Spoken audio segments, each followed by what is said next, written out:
Blood dripped from Eleanor's split lip onto her wedding dress as she stumbled through the moonlit forest, her would-be husband's cruel laughter still echoing in her ears, unaware that golden eyes were tracking her every desperate step through the darkness.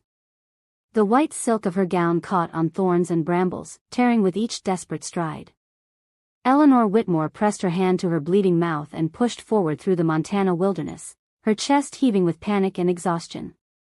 Behind her, the lights of Marcus Thornfield's grand estate had long since disappeared, swallowed by the storm clouds gathering overhead. Too plain and willful. His words burned in her mind like acid. After traveling 300 miles to marry a man she'd never met, after selling everything she owned to afford the train ticket, Marcus had taken one look at her and declared her unsuitable for a cattle baron of his standing. "You're nothing like your photograph," he'd sneered, his friends laughing behind him. "Did you think I'd marry some mouse of a schoolteacher? Get out of my house." When Eleanor had protested, where was she supposed to go, Marcus had struck her across the face and ordered his men to throw her out. Into the storm. In her wedding dress. With nothing but the small purse containing her last $5. Thunder rumbled overhead, and the first fat drops of rain began to fall. Eleanor pressed on, her kid leather boots sliding on the wet pine needles. She had no destination, no plan. Just the desperate need to put distance between herself and the humiliation behind her. The howling started low and distant, barely audible over the wind. Eleanor's step faltered. Wolves. She'd heard the ranch hands talking about them during the brief hour she'd spent at Thornfield's estate. The pack that roamed these mountains was larger than most, they'd said. More aggressive. Another howl answered the first, closer this time. Eleanor's blood turned to ice water in her veins. She gathered her torn skirts and began to run. Branches whipped at her face and snagged her hair. Her breathing came in sharp, painful gasps. The expensive boots that had seemed so practical in Boston were treacherous on the slick forest floor. When her foot caught on a root, she went down hard, her palms scraping against rough bark. Tears mixed with the blood on her lip as she struggled to her feet. Her left ankle throbbed, but she forced herself forward. The alternative was to lie down and die, and Eleanor Whitmore had never been the type to give up, no matter how bleak things looked. The howls were getting closer. She could hear them now, the soft pad of feet on wet earth, the rustle of leaves as shapes moved through the underbrush. Her heart hammered against her ribs as she pressed her back against the trunk of a massive pine tree, trying to make herself invisible. Golden eyes appeared first, gleaming in the moonlight that had broken through the storm clouds. Then another pair. And another. Eleanor bit back a sob as the wolves emerged from the shadows, their dark fur glistening with rain. The largest one, a creature that looked more like something from a nightmare than any wolf she'd seen in picture books, fixed its gaze on her. She was going to die here, in this godforsaken wilderness, wearing a wedding dress that would serve as her burial shroud. "Easy now." The voice came from her left, low and steady. Eleanor's head snapped toward the sound, and her breath caught. A man stepped out of the darkness between the trees, his hands raised in a calming gesture, but he wasn't speaking to her. He was speaking to the wolves. "Go on home now," he said, his voice carrying an odd authority. "She's under my protection." The largest wolf let out a low whine, almost like a question. The man, tall, broad-shouldered, wearing a sheriff's badge that glinted on his leather vest, nodded once. "That's right. Go on." To Eleanor's amazement, the pack melted back into the forest as silently as they'd appeared. She slumped against the tree trunk, her legs suddenly too weak to hold her. "Ma'am?" The sheriff approached slowly, the way one might approach a wounded animal. "You hurt?" Eleanor touched her swollen lip and let out a shaky laugh. "I think I'm past caring about hurt." He was close enough now that she could see his face in the moonlight.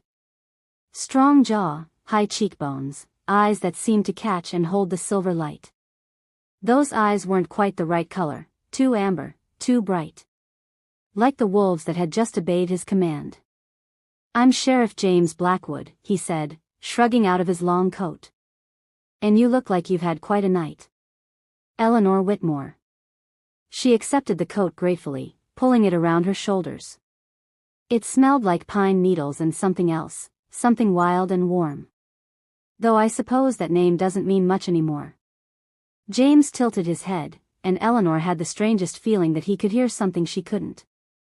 His gaze swept over her torn dress, the blood on her lip, the scratches on her hands. "You're Marcus Thornfield's intended bride," he said. It wasn't a question. Was. Past tense. Eleanor straightened her spine, calling up every ounce of pride she had left. "Apparently I'm too plain and willful for his refined tastes." Something dangerous flickered in James's amber eyes. "Is that what he told you?" "Among other things." Eleanor's hand drifted to her bruised cheek. "I don't suppose there's a train back east anytime soon." "Not until Thursday. And the boarding house is full up with mining company men." James studied her face, and Eleanor had the unsettling feeling that he was seeing far more than she wanted to reveal. "My cabin's got a spare room. Nothing fancy, but it's warm and dry." Every proper instinct Eleanor possessed screamed against accepting help from a strange man in the wilderness. But what choice did she have? Sleep rough in wolf country with $5 to her name? "That's very kind of you, Sheriff Blackwood." "James." He held out his arm to steady her. "Can you walk? That ankle looks like it's giving you trouble." Eleanor hadn't realized she'd been favoring her left foot. "How did you?" "I notice things." His smile was crooked, self-deprecating. "Comes with the job." As they made their way through the forest, Eleanor became increasingly aware of how strange this entire encounter was. James moved through the darkness with uncanny ease, never stumbling or hesitating, as if he could see as clearly as in daylight. When an owl hooted overhead, his head snapped up instantly, tracking the sound with predatory focus. And the wolves, how had he made them leave with just a few words? "Sheriff," she ventured as they reached a cleared area where a modest log cabin sat beneath towering pines. "How did you know to find me out there?" James paused with his hand on the door latch. In the moonlight, those amber eyes seemed to glow like banked coals. "I heard you needed help," he said simply. Eleanor frowned. "Heard me? But I wasn't calling for." "Sound carries far in these mountains." He pushed the door open and gestured for her to enter. "Sometimes you hear things others might miss." The cabin's interior was Spartan but clean, a stone fireplace, simple furniture, shelves lined with books. James lit an oil lamp, and Eleanor caught sight of his hands in the flickering light. Fresh scratches ran across his knuckles, and there was something dark beneath his fingernails that looked suspiciously like dried blood. "You're hurt," she said, reaching for his hand instinctively. James pulled back as if she'd burned him. "It's nothing. Just rough country out here." But Eleanor had grown up tending to her father's patients before he died and left her with nothing but debts and a teaching certificate. She knew fresh wounds when she saw them. These scratches looked like they'd come from claws. Or fangs. "There's coffee on the stove," James said, turning away. "I'll get that fire going. The spare room's through there, has everything you'll need."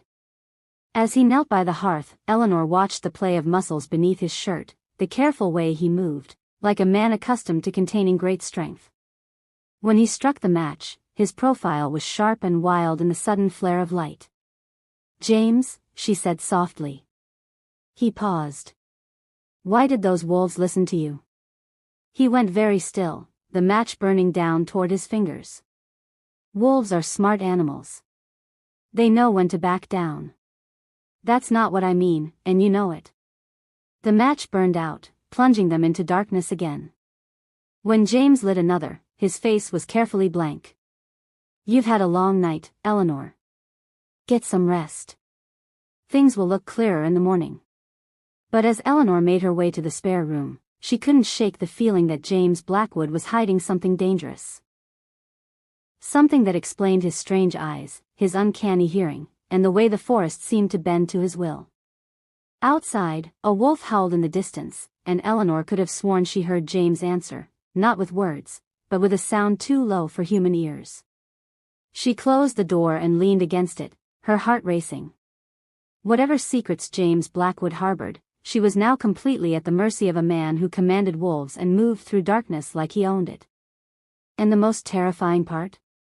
Despite everything, despite the mystery and the danger and the way he looked at her like he could see straight through to her soul, she felt safer in his cabin than she had anywhere else since her father died. Eleanor Whitmore had come west to marry a stranger and start a new life. Instead, she'd found herself under the protection of a man who might not be entirely human. The question was, what did he want in return? Wanting to see what would happen next, subscribe to this channel to get to listen to more of our upcoming exciting stories. Click on the subscribe button now. Thank you. Chapter 2. Eleanor woke to the scent of coffee and bacon, sunlight streaming through clean windows, and the unsettling realization that she'd slept better than she had in months. For a moment, she forgot where she was, forgot the humiliation, the flight through the forest, the amber-eyed man who spoke to wolves. Then she sat up, wincing as her battered body protested, and it all came flooding back. The spare room was simple but comfortable, furnished with a sturdy bed, a washstand, and a wooden chest. Someone, James, had left a basin of clean water and a set of towels. Her torn wedding dress hung over a chair, looking even more pathetic in the morning light. Eleanor caught her reflection in the small mirror above the washstand and gasped. Her lip was split and swollen, a purple bruise bloomed across her left cheek, and her dark hair hung in tangled snarls. She looked like exactly what she was, a woman who'd been beaten and cast out. A soft knock interrupted her brooding. "Eleanor? You awake?" "Just a moment." She splashed cold water on her face, trying to make herself presentable, then opened the door. James stood in the hallway holding a steaming cup of coffee, and Eleanor's breath caught. In daylight, he was even more imposing than she'd remembered. Tall and broad-shouldered, with dark hair that looked like he'd run his fingers through it and those unsettling amber eyes that seemed to see everything. He'd changed clothes, no longer wearing the sheriff's badge and leather vest, just a simple white shirt and dark trousers that did nothing to disguise the power in his frame. "How are you feeling?" His gaze moved over her bruised face with something that looked like carefully controlled fury. "Like I've been trampled by cattle." Eleanor accepted the coffee gratefully, wrapping her hands around the warm cup. "Thank you. For everything." "Don't thank me yet." James's smile was grim. "I need to take a look at those injuries. I've got some medical training." Eleanor raised an eyebrow. "You're a sheriff and a doctor?" "Among other things." He gestured toward the main room. "Come on. Let's get you fixed up properly." The cabin's main room was larger than Eleanor had noticed the night before, dominated by a massive stone fireplace and filled with an eclectic mix of furniture that suggested a man who valued comfort over style. Books lined every available surface, medical texts, law books, works of literature, and what appeared to be scientific journals. James had set up a makeshift examination area near the window, complete with a black leather medical bag that looked well used. "Sit," he ordered, his tone gentle but brooding no argument. Eleanor perched on the edge of a chair, acutely aware of how she must look in her torn chemise and petticoat.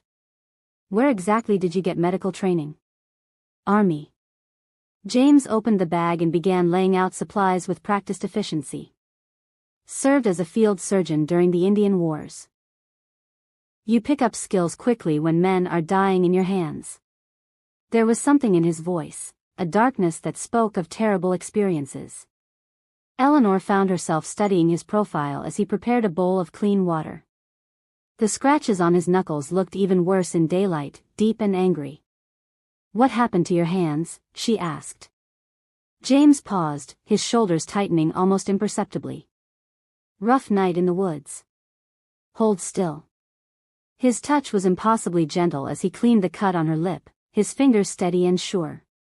But Eleanor couldn't ignore the way he seemed to know exactly how much pressure to apply, or how his hands were warmer than they should be, almost fever-hot. "This will sting," he warned, applying antiseptic to her scraped palms. Eleanor hissed at the burn but didn't pull away. "You're very good at this." "I've had practice." James's jaw was tight as he wrapped her palms in clean bandages. That ankle needs attention too. Eleanor felt heat rise in her cheeks. That's not necessary. It is if you want to walk without limping. James knelt in front of her, his hands hovering over her boot laces.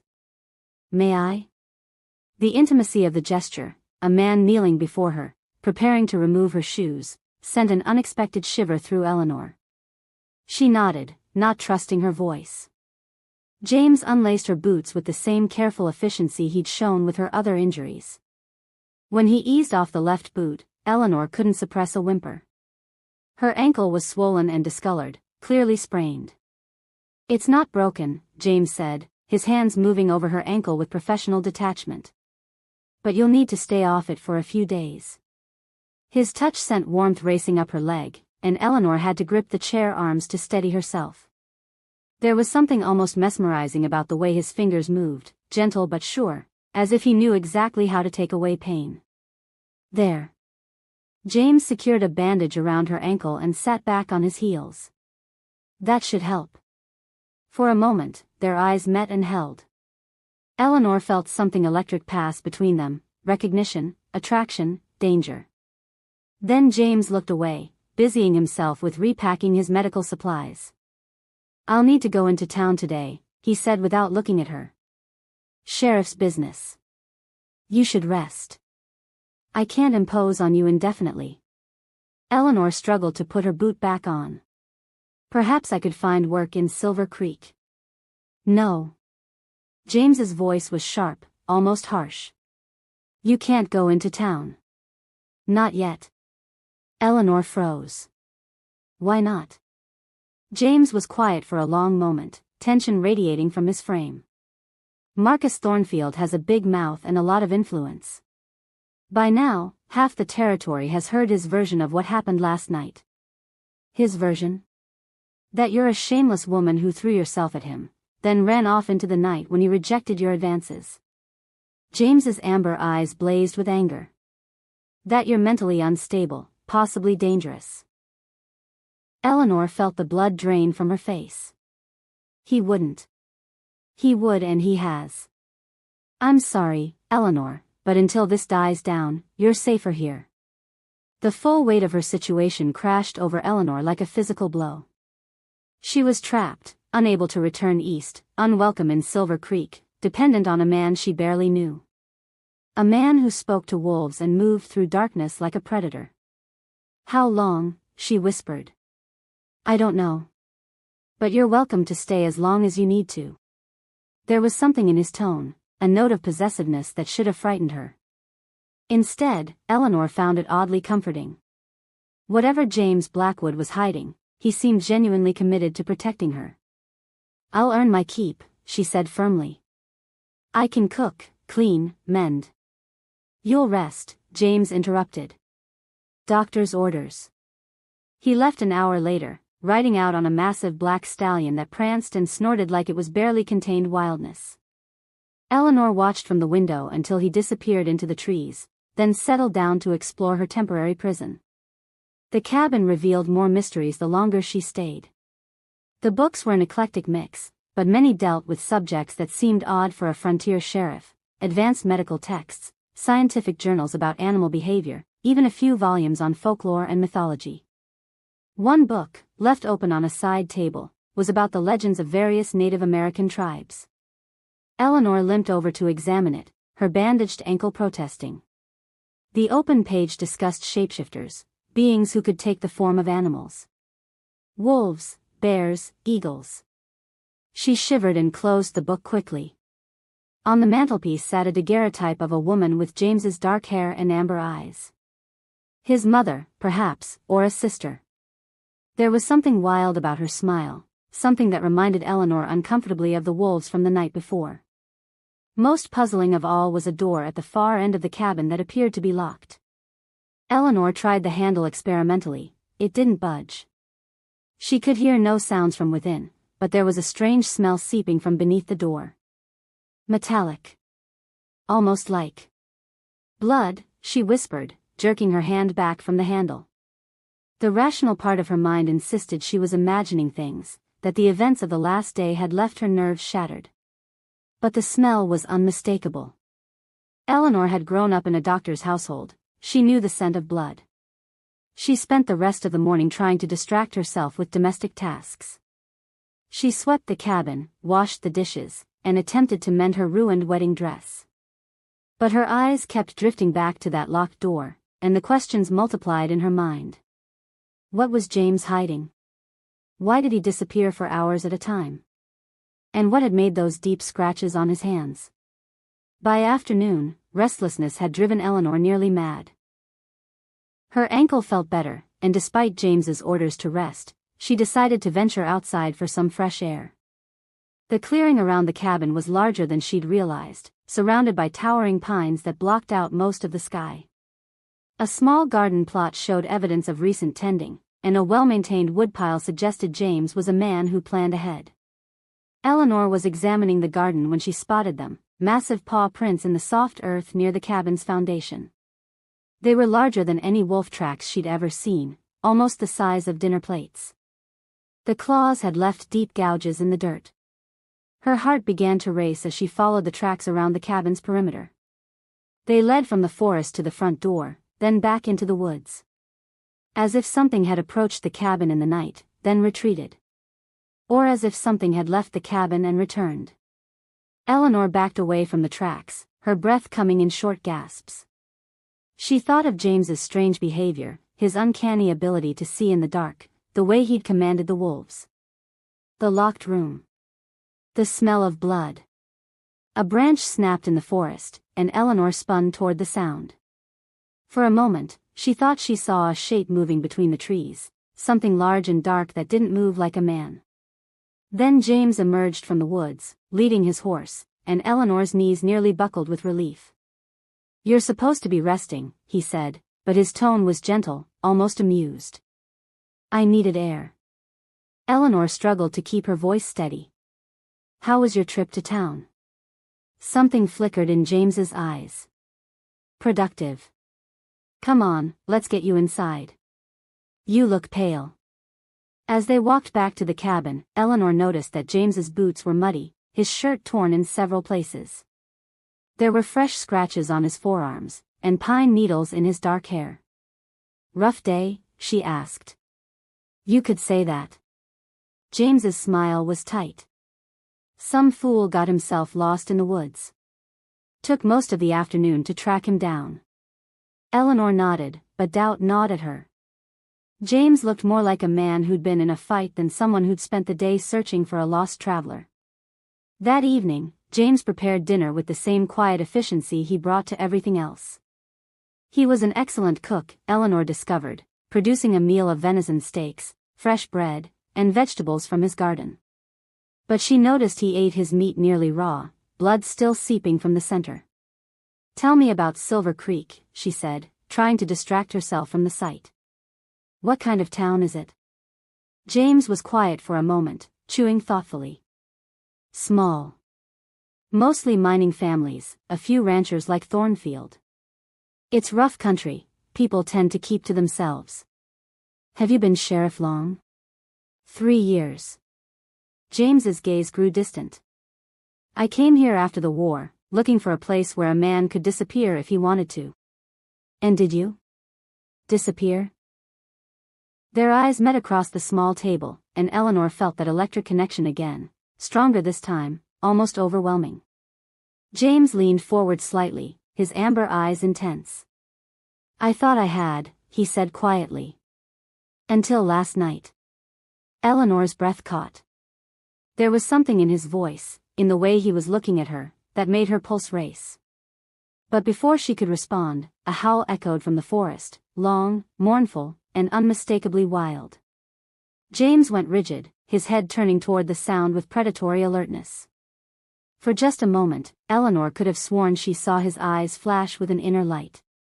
"Excuse me," he said abruptly, standing so quickly his chair scraped across the floor. "I need to check on something."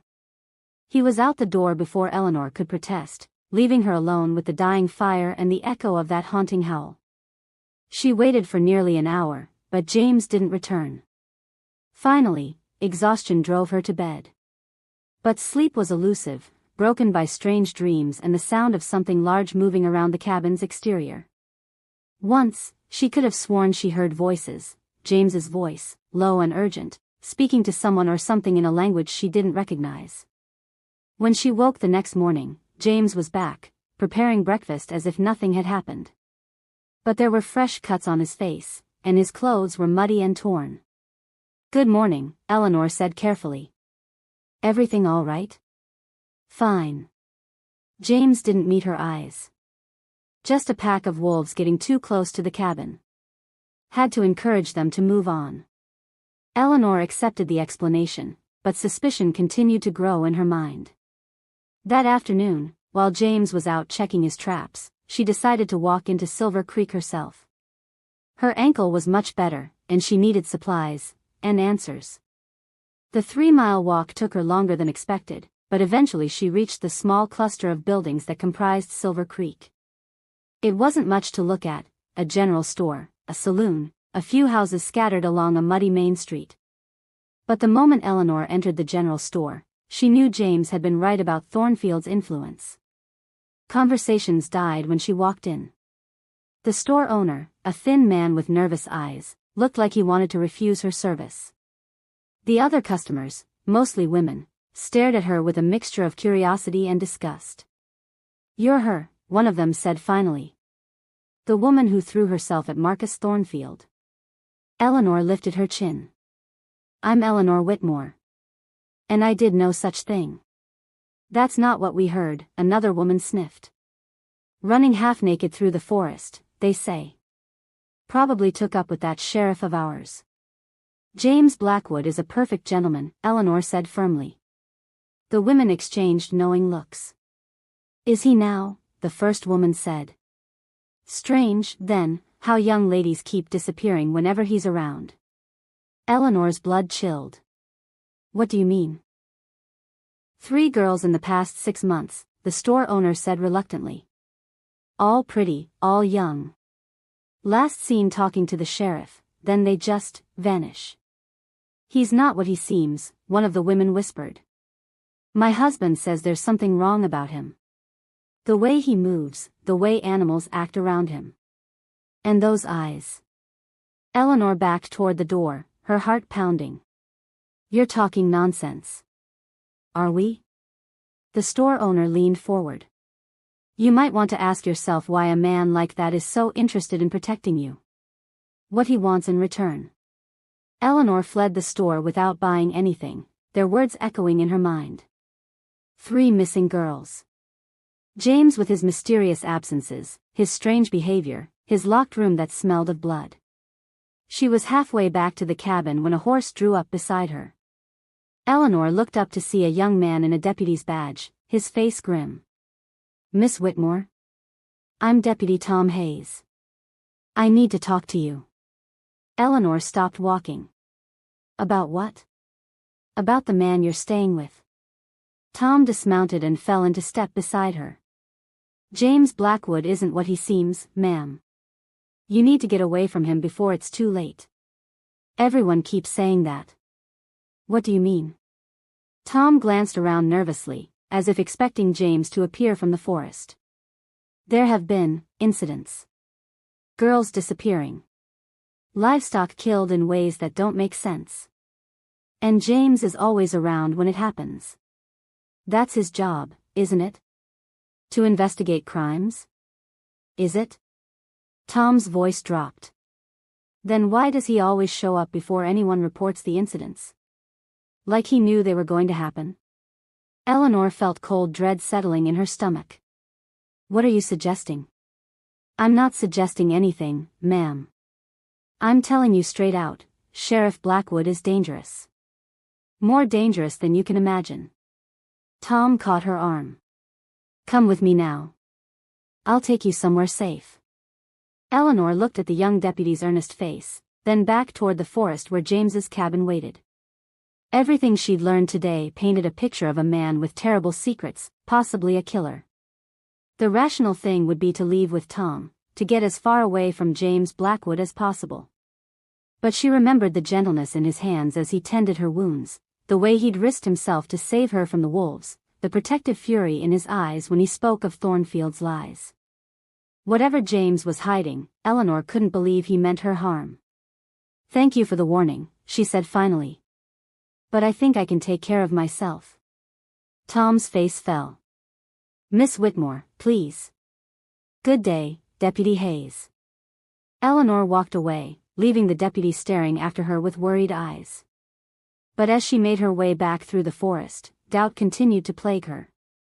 3 missing girls. A locked room that smelled of blood. A man who commanded wolves and disappeared into the night. What had she gotten herself into? The cabin was empty when she arrived, but James's medical bag sat open on the table, surgical instruments gleaming in the afternoon light. Eleanor approached it slowly, her heart hammering. Among the familiar tools, scalpels, forceps, bandages, was something that definitely didn't belong in a doctor's kit. A long, curved knife with a bone handle, its blade stained with something dark. Eleanor picked it up with trembling hands, turning it toward the light. The stains were definitely blood, and they looked fresh. A floorboard creaked behind her, and Eleanor spun around to find James standing in the doorway. His amber eyes fixed on the knife in her hands, and his face went carefully blank. "Find what you were looking for?" he asked quietly. Eleanor set the knife down with a hand that shook only slightly. "What is this, James?" "It's a skinning knife." "For what?" James stepped into the cabin, moving with that predatory grace she'd noticed from the beginning. "For skinning animals." "What else?" "And the locked room?" Eleanor's voice was steady despite the fear coursing through her. "What's in there?" "Nothing that concerns you." 3 girls have disappeared from Silver Creek," Eleanor said. "The townspeople think you're responsible." Something dangerous flashed in James's eyes. "And what do you think?" Eleanor looked at this man who had saved her life, tended her wounds, and offered her sanctuary when the rest of the world turned against her. Despite everything, the mysteries, the warnings, the evidence, she found she still trusted him.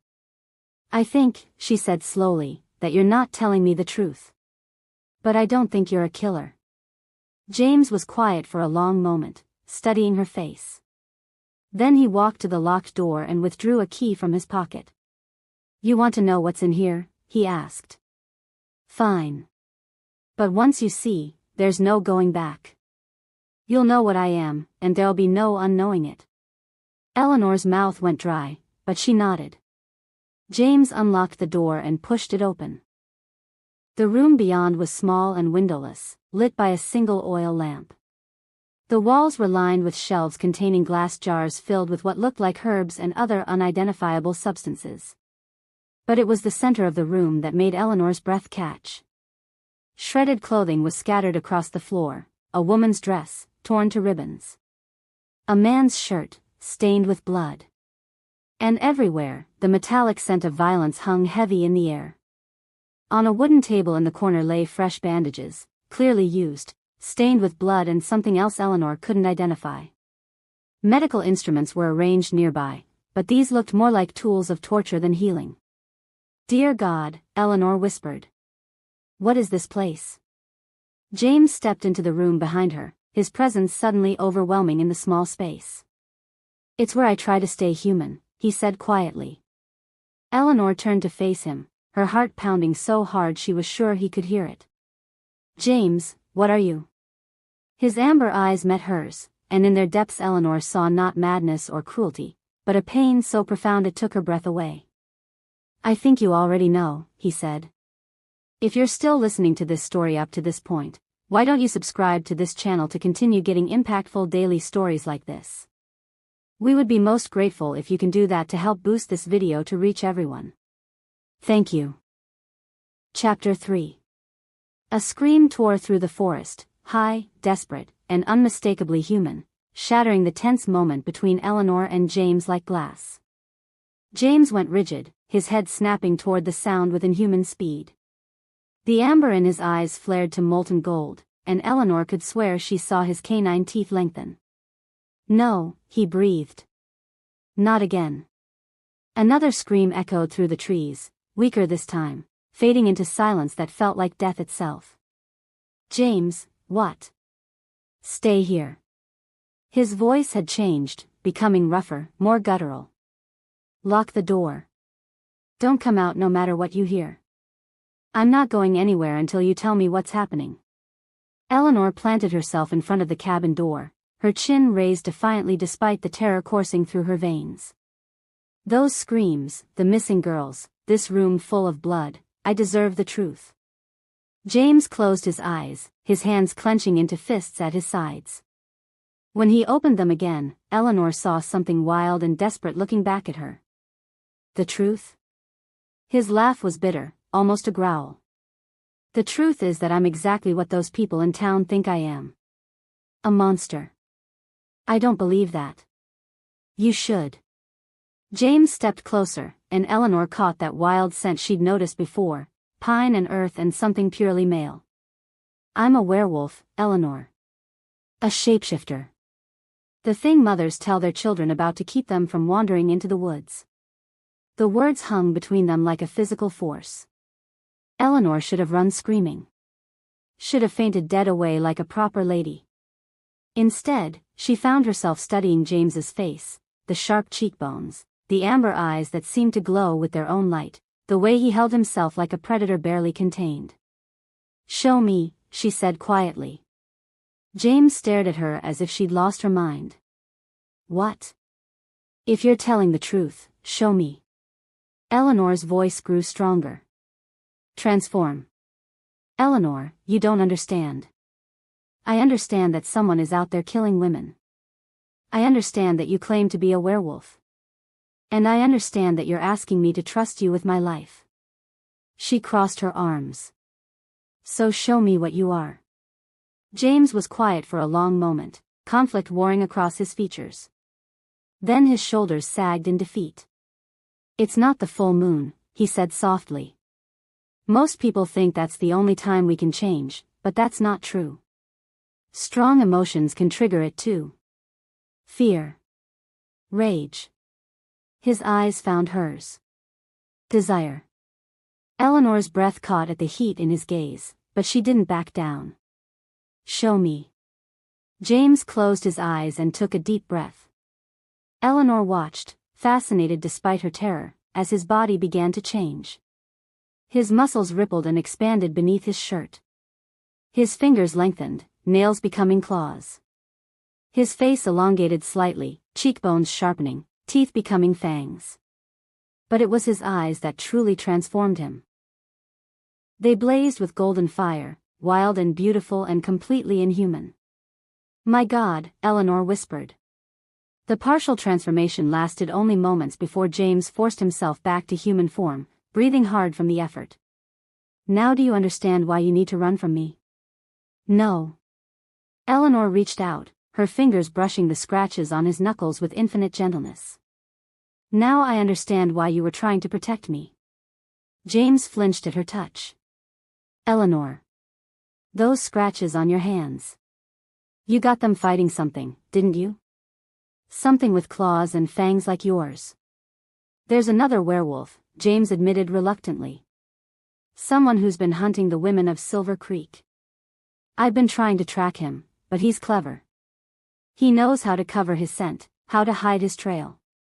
The locked room is where I tend my wounds after our encounters. The clothes belong to his victims. I try to give them proper burials when I can find the bodies. James's voice was raw with pain. I've failed 3 times. I won't fail again. Eleanor felt something shift inside her chest, not fear, but fierce protectiveness. You're not a monster, James. You're trying to stop one. The people of Silver Creek don't see it that way. Then they're fools. Eleanor stepped closer, close enough to feel the heat radiating from his skin.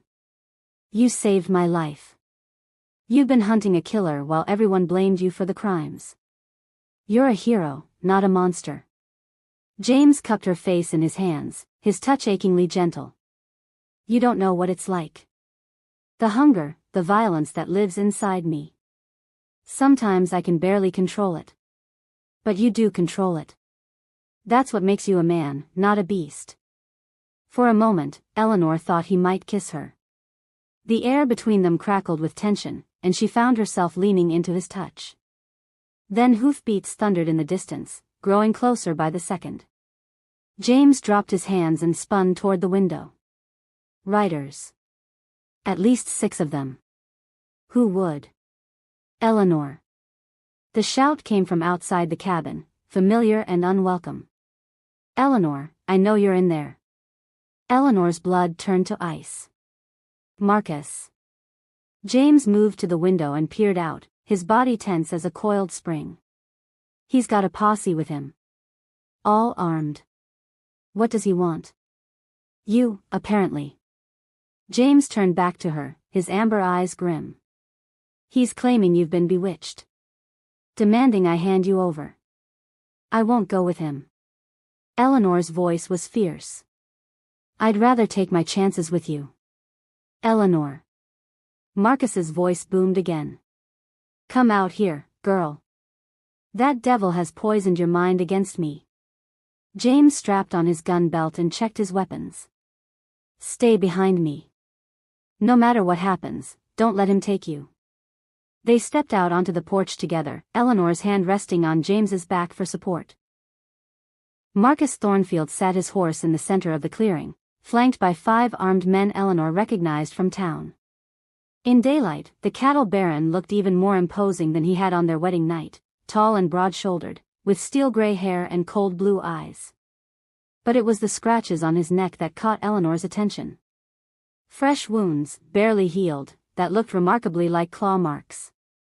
Sheriff, Marcus said, his voice dripping with false courtesy. I've come for my intended bride. She's not your anything, James replied calmly. You made that clear when you threw her out. The poor girl was obviously distraught. Not thinking clearly.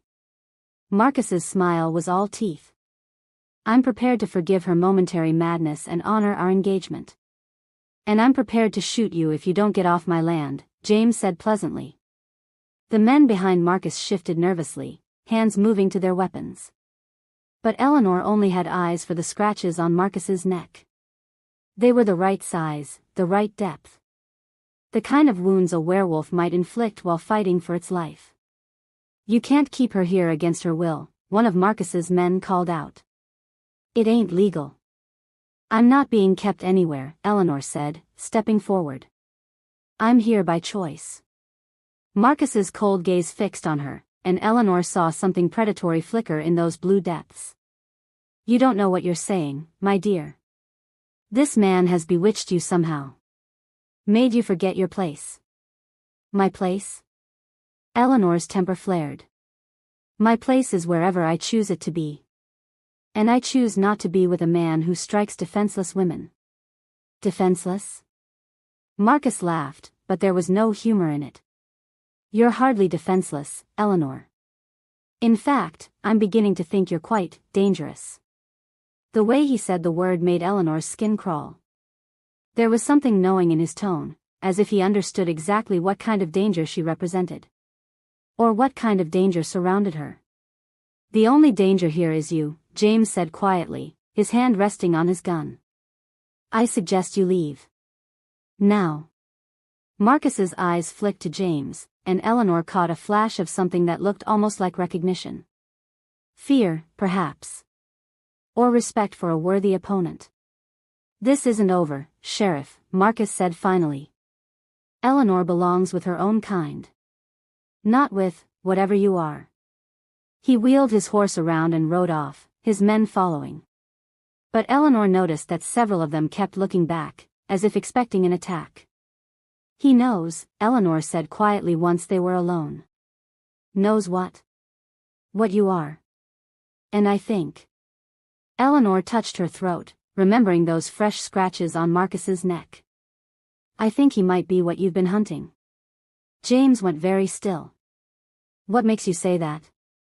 The scratches on his neck. They looked like claw marks. Eleanor turned to face him. What if Marcus is the rogue werewolf? What if he rejected me not because I was too plain, but because he sensed something?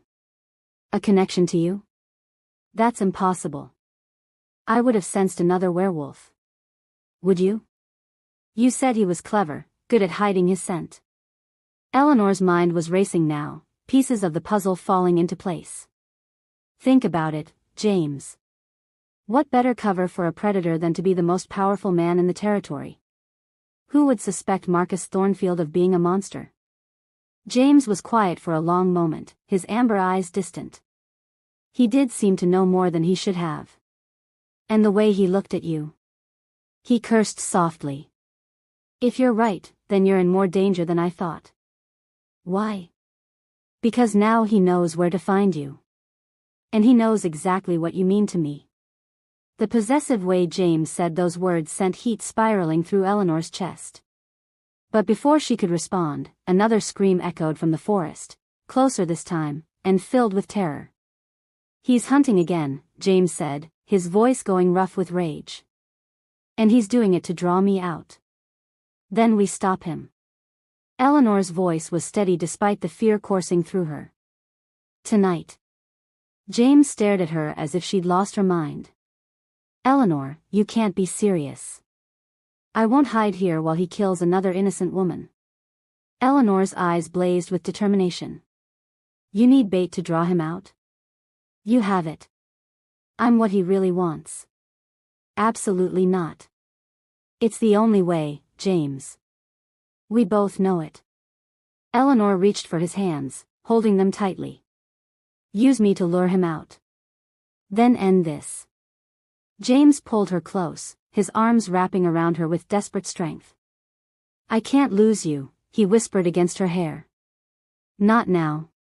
Not when I've just found you. Eleanor's heart soared at his words, but she forced herself to remain practical. Then don't lose me.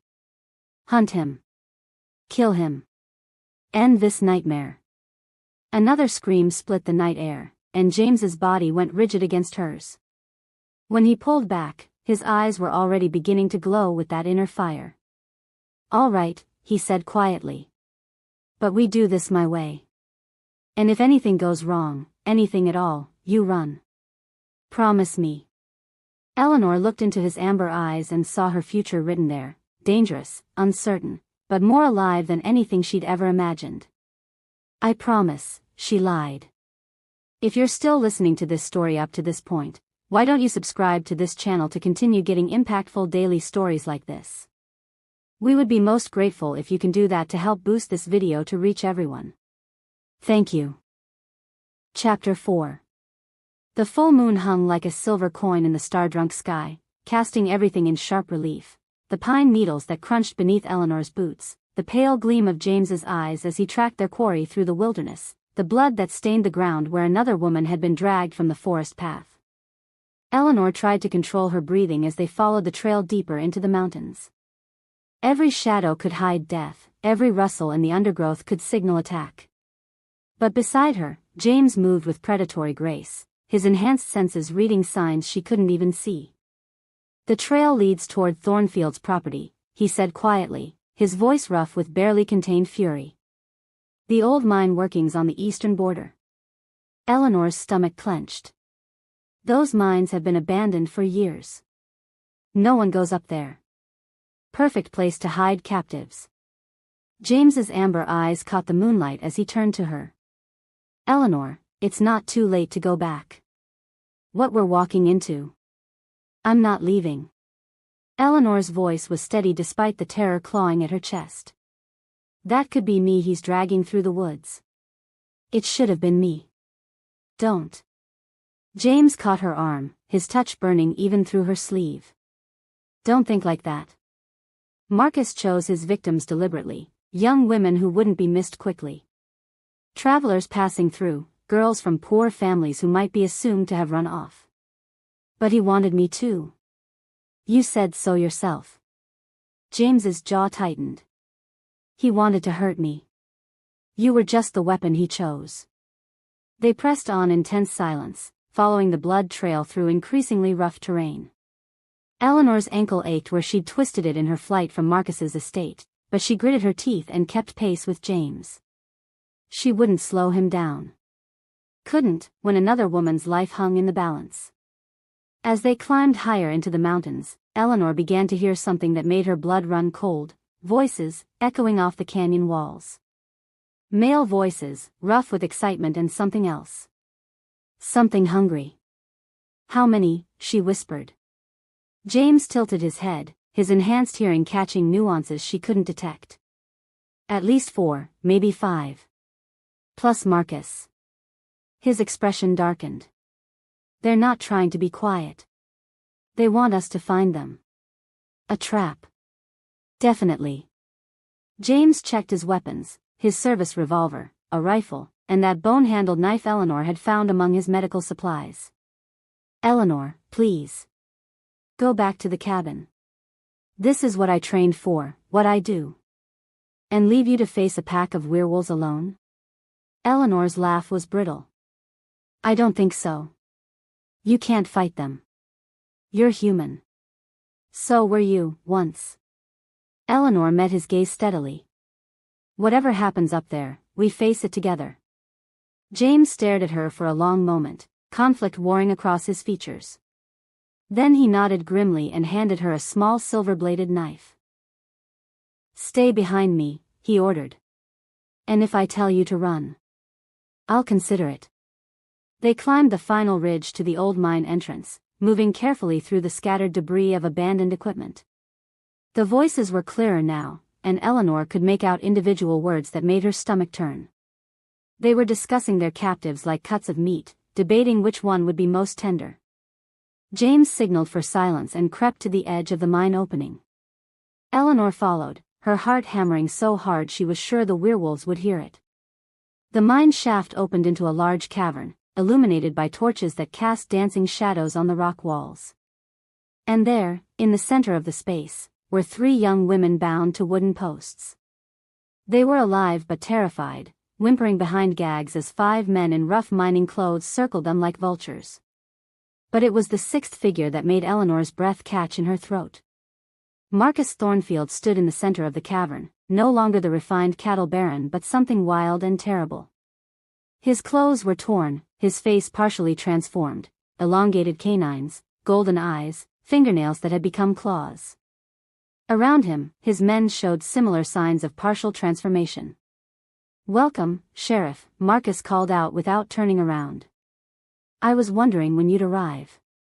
James cursed and stepped into the cavern, his gun drawn. Eleanor followed, the silver knife clutched in her sweating palm. Let them go, Marcus, James commanded. Your quarrel is with me. Marcus turned, and Eleanor nearly gasped at the sight of him. His transformation was more complete than James's had been. His face was lupin, bestial, his body elongated and powerful. When he smiled, his fangs gleamed in the torchlight. My quarrel? Marcus laughed, the sound echoing off the cavern walls. Oh, James. You still don't understand, do you? This was never about a quarrel. Then what? Territory. Dominance. The natural order. Marcus began to pace, his pack members flanking him like well-trained dogs. Did you really think I'd let a lone wolf claim hunting grounds in my territory? These are innocent women. These are prey. Marcus's voice turned cold. Just as she is. His golden gaze fixed on Eleanor, and she felt something primal and terrifying wash over her, the weight of an apex predator's attention. You were right to be suspicious, my dear, Marcus continued conversationally. I am exactly what your sheriff friend has been hunting. But you were wrong about why I rejected you. Eleanor forced herself to stand straight, to meet his inhuman stare. Then tell me. You weren't too plain, Eleanor. You were perfect. Too perfect. Marcus's smile was all predator. The moment I saw you, I knew what you were. What you could become. A mate worthy of an alpha. I'm not. Oh, but you are. I could smell it on you, that wild potential, waiting to be awakened. But I could also smell him. Marcus nodded toward James. My rival had already claimed you, hadn't he? Marked you as his own. Eleanor felt heat rise in her cheeks. I don't know what you're talking about. Don't you? Marcus laughed. Tell me, Eleanor, when he touches you, does your skin burn? When he looks at you, does your heart race? Can you smell his scent even when he's not near? Eleanor's breath caught. She could smell James now, pine and earth and something purely male that made her want to move closer to him. Mate bonds are powerful things, Marcus continued. Even between a werewolf and a human. But they're so much stronger when both parties share the gift. Eleanor isn't part of this, James snarled, his own transformation beginning. Let her go. Let her go? Marcus tilted his head. When she's the reason I've gone to all this trouble? You see, James, I could have simply killed you months ago. Would have been easy enough. But where's the sport in that? So you killed innocent women instead. I fed my pack. And I waited. Marcus's golden eyes gleamed with malicious pleasure. I knew eventually you'd find someone worth protecting. Someone whose loss would destroy you completely. Eleanor felt the pieces of Marcus's twisted plan falling into place. The missing women, they were never random targets. Very good. No, they were bait. Carefully chosen to draw out my rival, to make him careless with grief and rage. Marcus gestured to his pack. My men have been tracking the sheriff for weeks, learning his patterns, his weaknesses. But why Eleanor? James demanded. Why not just kill me and be done with it? Marcus's smile turned cruel. Because death is too quick. Too merciful. I wanted you to suffer first. To know what it felt like to have your mate stolen away. She's not my mate. Isn't she? Marcus inhaled deeply. I can smell your claim on her, Wolf. Feigned but present. You've been fighting it, haven't you? Fighting the bond because you thought she was too fragile, too human to survive in our world. James's hands clenched into fists. She doesn't deserve to be dragged into this. Deserve? Marcus laughed. My dear sheriff, she was born for this. Look at her, standing there with a silver blade, ready to fight a pack of werewolves to protect her mate. Does that strike you as the behavior of a helpless human? Eleanor felt something stir deep in her chest at Marcus's words, not fear, but fury. A rage so pure and clean it took her breath away. You're wrong about one thing, she said quietly. Marcus raised an eyebrow. Oh. I'm not James's mate. Eleanor stepped forward, the silver knife steady in her hand. I'm his partner. And that makes me your enemy. Marcus's pack members snarled and began to shift, their transformations more complete than anything Eleanor had seen. But Marcus held up a hand, stopping them. Magnificent, he breathed. You see, James? This is what a true mate looks like. Not some simpering society woman, but a warrior. His golden eyes fixed on Eleanor again. Join me willingly, and I'll make your death quick, Sheriff. Never. I thought you might say that. Marcus nodded to his pack, and they began to circle James and Eleanor like hunting wolves. Very well. We'll do this the hard way. The attack came from 3 directions at once. James threw himself forward, his own transformation complete, meeting the largest pack member with a snarl of rage. Eleanor spun as claws raked across her back, slashing with the silver blade and feeling it bite deep into supernatural flesh. The cavern erupted into chaos, snarls, screams, the clash of claw against fang. Eleanor fought desperately, her knife finding its mark again and again, but she was hopelessly outnumbered. She could see James locked in combat with 2 of the pack members, blood streaming from wounds on his chest and arms. Then Marcus was behind her, his clawed hand closing around her throat. Enough, he roared, and the fighting stopped instantly. Eleanor felt the power in that command, not just authority, but something supernatural that compelled obedience. Around the cavern, the pack members froze mid-attack, their heads bowed in submission. But James continued to struggle against the 2 werewolves holding him, his amber eyes blazing with defiance. Interesting, Marcus mused, his claws pricking Eleanor's throat. It seems your mate has developed some resistance to alpha commands. That will make breaking him so much more satisfying. Let her go, James snarled. This is between us. Oh, but she's the whole point. Marcus's breath was hot against Eleanor's ear. Tell me, Sheriff, would you like to watch while I turn your precious human into what she was meant to be? Would you like to see her become mine? I'll kill you first. Will you? Marcus smiled and nodded to his pack. Hold him. Make sure he has a good view. The two werewolves forced James to his knees, their claws digging deep enough to draw blood. Eleanor watched in horror as more wounds opened across his chest and arms. He was losing too much blood, growing weaker by the second. The beauty of the werewolf curse, Marcus continued conversationally, is that it can be shared. One bite is all it takes. One moment of pain, and your fragile human becomes something magnificent. Don't, James whispered, his amber eyes meeting Eleanor's across the cavern. Eleanor, don't let him. Marcus's fangs grazed Eleanor's neck, and she felt the sharp prick of supernatural teeth against her skin. In that moment, she understood what he was offering: power, strength, the ability to fight back against monsters like him. But more than that, she understood what he was taking away. If Marcus bit her, she would be bound to his pack, subject to his will. She would become his weapon to use against James. Unless... Wait, Eleanor said quietly. Marcus paused, his fangs still pressed against her throat. Having second thoughts? Just one question. Eleanor's voice was steady despite the terror coursing through her veins. If I'm going to become a werewolf, shouldn't it be my choice who bites me? An interesting point. But I'm afraid Eleanor drove her elbow back into Marcus's solar plexus with all the strength she possessed. His grip loosened for just an instant, but it was enough. She broke free and ran, not toward the mine entrance, but toward James. Eleanor, no. James struggled against his captors, but they held him fast. Eleanor dropped to her knees beside him, her hands finding his face.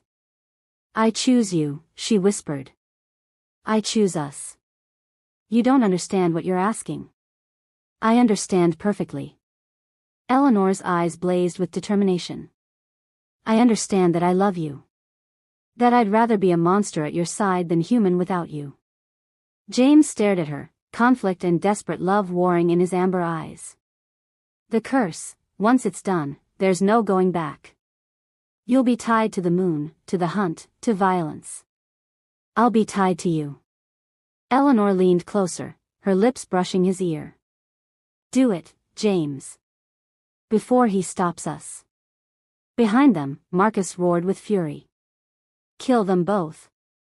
James met Eleanor's gaze one final time, and she saw her own determination reflected in those golden depths. Then his fangs extended, and he bit down on the junction of her neck and shoulder.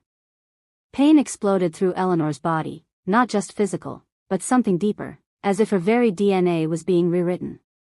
She felt James's essence pouring into her through the bite, felt the mate bond snap into place with an almost audible click. But more than that, she felt power awakening in her blood. Strength flooded her muscles, her senses sharpened until she could hear heartbeats across the cavern, and when she looked up at Marcus's approaching pack, her vision was limned with golden fire. Impossible, Marcus breathed, stopping mid-stride. Eleanor rose to her feet, her transformation already beginning. But unlike the others, her change felt controlled, purposeful. When she turned to face Marcus, her partially shifted features were beautiful rather than bestial. Submit, Marcus commanded, his voice carrying all the weight of alpha dominance. Eleanor tilted her head and smiled, her new fangs gleaming. No. The word hit Marcus like a physical blow. Around the cavern, his pack members whined and cowered, but Eleanor remained standing, defiant and powerful. That's impossible, Marcus snarled. You're a new wolf. You have to obey. I don't have to do anything. Eleanor's voice carried new harmonics, rich with power. You see, Marcus, you were right about one thing. I was born for this. She gestured, and James's captors released him immediately, their heads bowed in submission. Not to Marcus, but to her. "What are you?" Marcus whispered. Eleanor smiled, her golden eyes blazing with inner fire. "I'm what you never could be. A true alpha." The revelation hit Marcus like a physical blow, and for the first time since Eleanor had met him, she saw fear in his golden eyes. She had accepted the curse to save James, but in doing so, she had awakened something that would change everything. The hunt was far from over.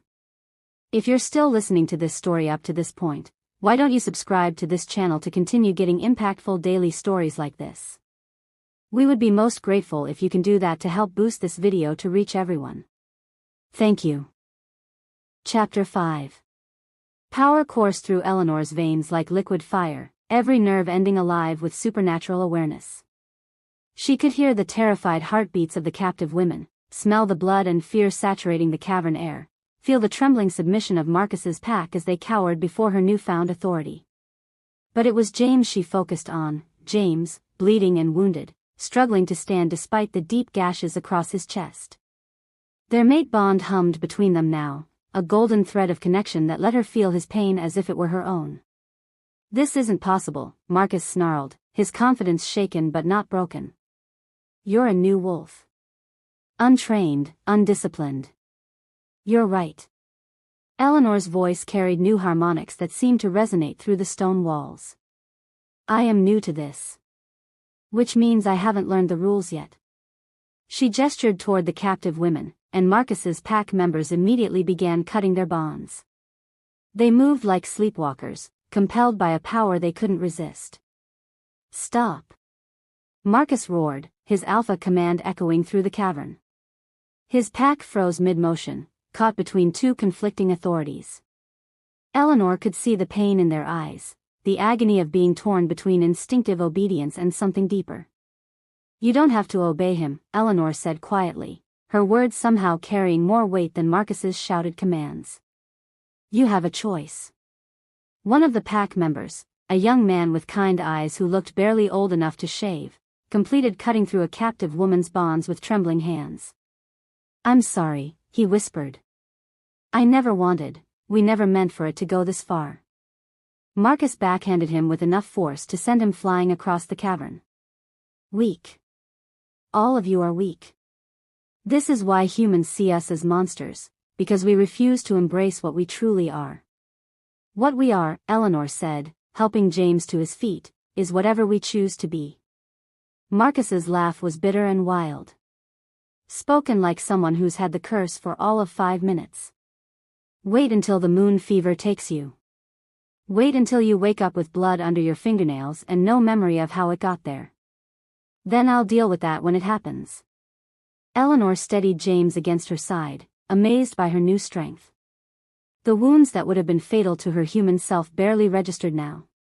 "Right now, I'm dealing with you." "Are you?" Marcus began to pace again, but there was something different about his movement now, the contained energy of a cornered predator. "Tell me, Eleanor, how do you plan to kill an alpha werewolf with 3 women to protect and a mate who's bleeding out?" Eleanor felt James sag against her and realized Marcus was right. James had lost too much blood, his healing abilities were overwhelmed. The 3 captive women huddled together near the mine entrance, too terrified to run but too weak to fight. And Marcus still had loyal pack members. The older ones, the ones who'd chosen this life of predation.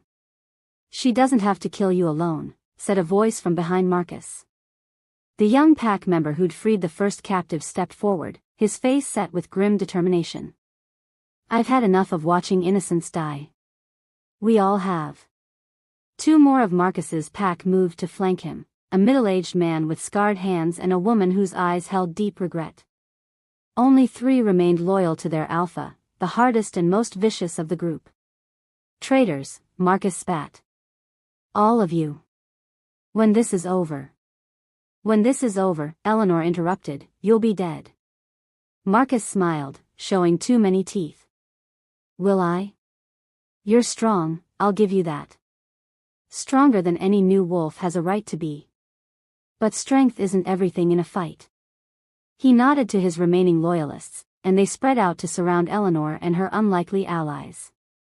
The cavern suddenly felt much smaller, the torchlit walls closing in like the jaws of some great beast. "James," Eleanor whispered without taking her eyes off Marcus. "Can you fight?" "If I have to." His voice was rough with pain, but she could feel his determination through their bond. "But Eleanor, the transformation, it's not complete. You don't know how to control it yet. If you let the wolf take over completely, I'll handle it." Eleanor stepped forward, putting herself between Marcus and the others. "I've been handling things on my own for a long time."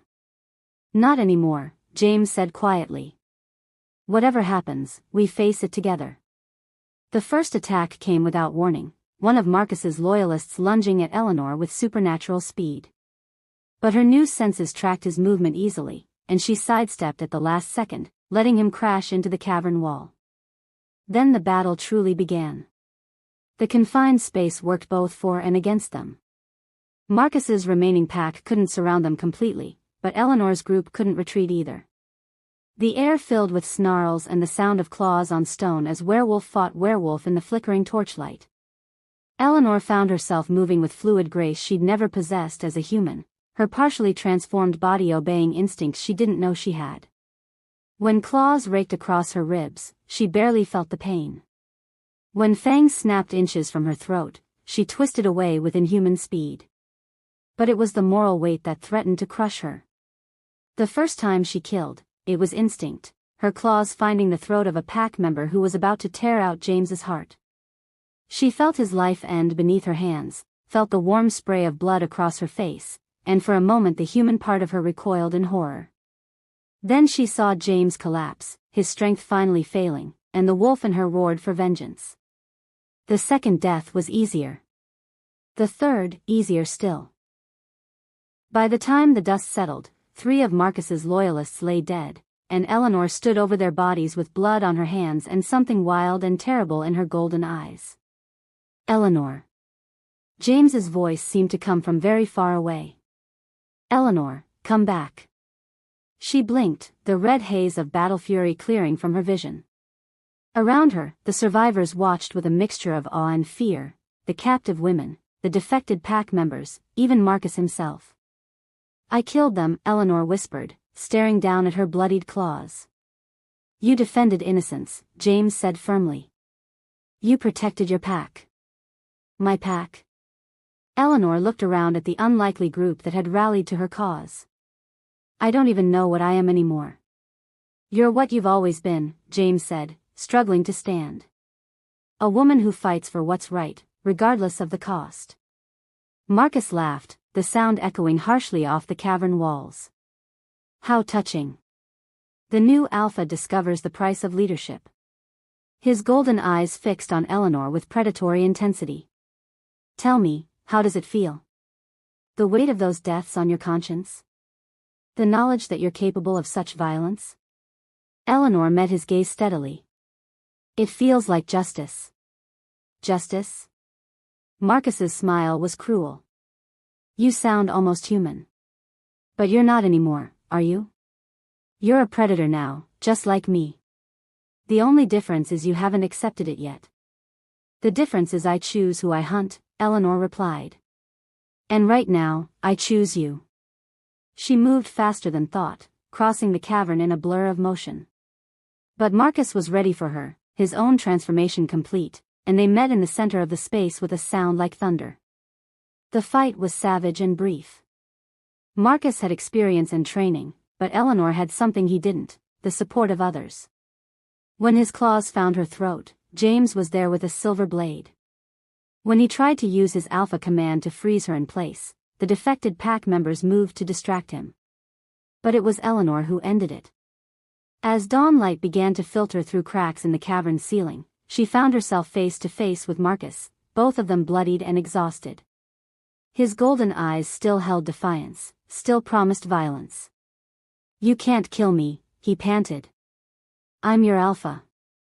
The one who made this possible. Without me, you'd still be a helpless human." "You're right," Eleanor said quietly. "You did make this possible."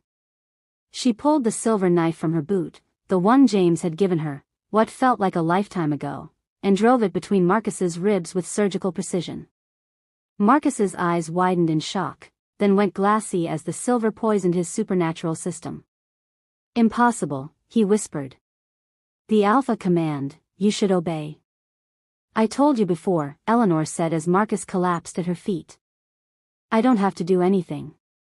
Silence fell over the cavern like a shroud. The surviving pack members stared at Eleanor with something approaching reverence, while the rescued women clung to each other in traumatized relief. Eleanor stood over Marcus's body, the silver knife still in her hand, and felt the full weight of what she'd become settling on her shoulders like a mantle. "It's over," James said quietly, moving to stand beside her.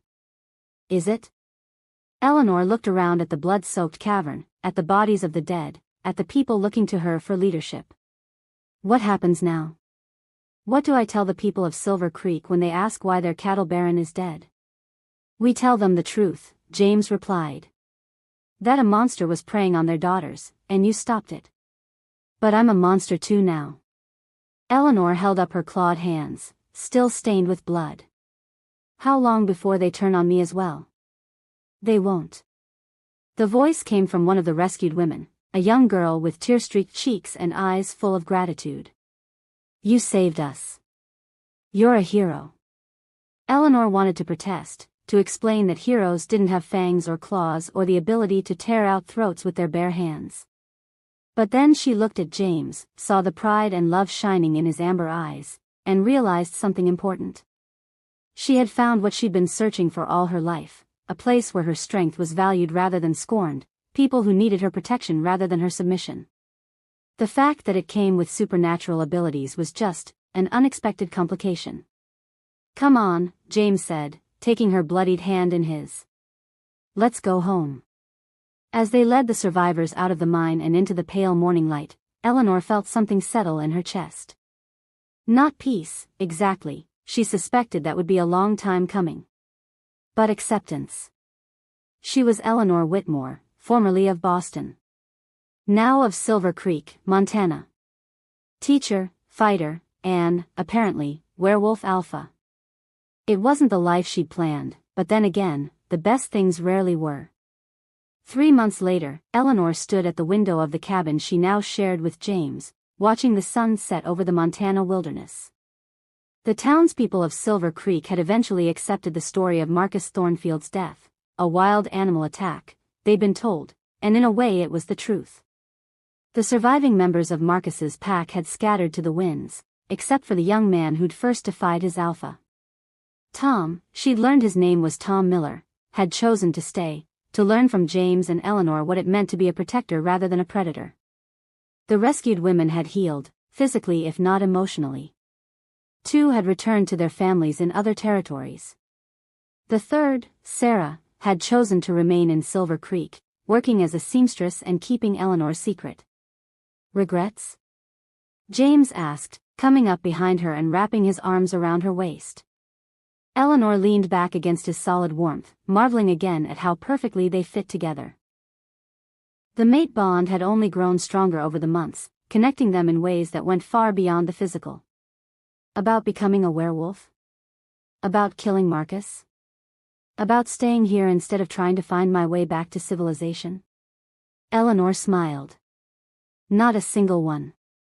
Even knowing what it cost you? Eleanor considered the question seriously.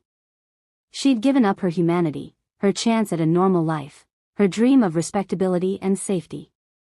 In return, she'd gained supernatural abilities, a dangerous new world, and responsibilities that would last the rest of her unnaturally long life. "Especially knowing what it cost me," she said finally. "I spent 25 years trying to be what other people wanted, quiet, submissive, acceptable. I was miserable. And now?" Eleanor turned in his arms, her golden eyes meeting his amber ones. "Now I'm exactly what I was meant to be. A monster, maybe, but a monster with purpose." James smiled and leaned down to kiss her, and Eleanor tasted love and acceptance and home in that simple gesture. Outside, a wolf howled in the distance, not a threat this time, but a greeting. Tom, reporting that all was well in their territory. Eleanor smiled against James's lips and howled back, her voice carrying across the mountains with authority and promise. She was Eleanor Blackwood now. She'd taken James's name when they'd married in a simple ceremony attended by the entire town. She was a werewolf, an alpha, a protector of the innocent and guardian of Silver Creek. She was finally, completely, utterly home. The moon rose full and silver over the Montana wilderness, and Eleanor Blackwood ran beneath it with her mate and pack, wild and free and exactly where she belonged. Thank you for watching this video. Subscribe, like and share this video to continue listening to this type of story daily and also, to appreciate this community too. I would like to hear your wonderful opinion about this story. Please comment below.